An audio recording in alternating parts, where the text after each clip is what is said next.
I wasn't supposed to be at that bar.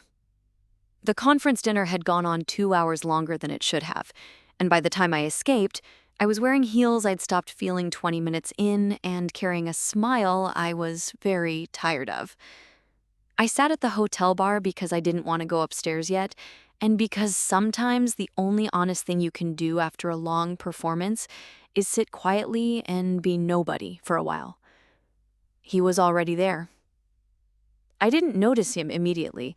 I noticed the bartender glance toward the far end of the bar and then come to me with a glass I hadn't ordered. He set it down and said, "The gentleman thought you looked like a Campari Spritz person." I looked up. The man at the end of the bar was watching me with the kind of calm that doesn't try to be calm. It just is. Not arrogant, not performing, just settled in himself the way some people are. He had dark eyes and the look of someone who had been somewhere hard and come back from it in one piece. And I thought, well, that's not fair. I raised the glass. He raised his. I didn't go over. He didn't come to me. We just stayed like that across the bar for a while. And I thought about all the reasons why nothing was going to happen. And I thought about how good the drink was. And I thought about how the night felt different from how it had felt 20 minutes ago. He moved eventually, not hurriedly.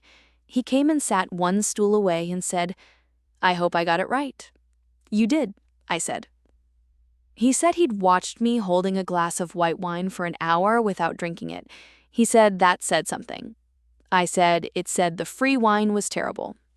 He said, "Maybe. Or maybe you were somewhere else the whole time." That made me stop, because I had been.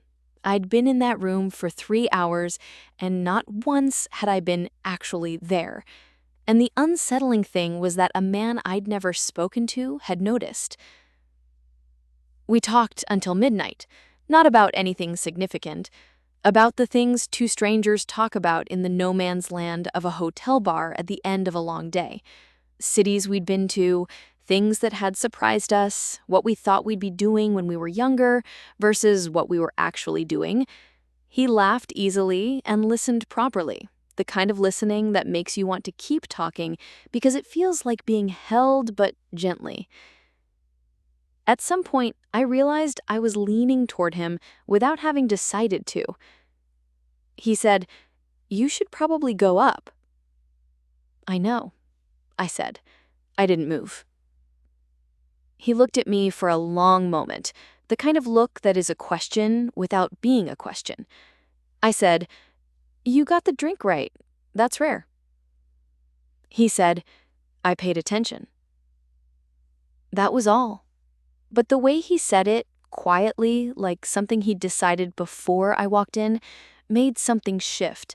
Not dramatically, not like in the films, just a small, irreversible tipping of something that had been balanced.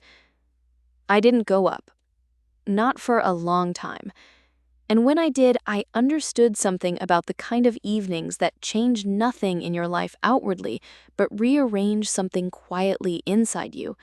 The kind you carry differently, the kind that remind you that you are still, underneath everything, capable of being completely surprised.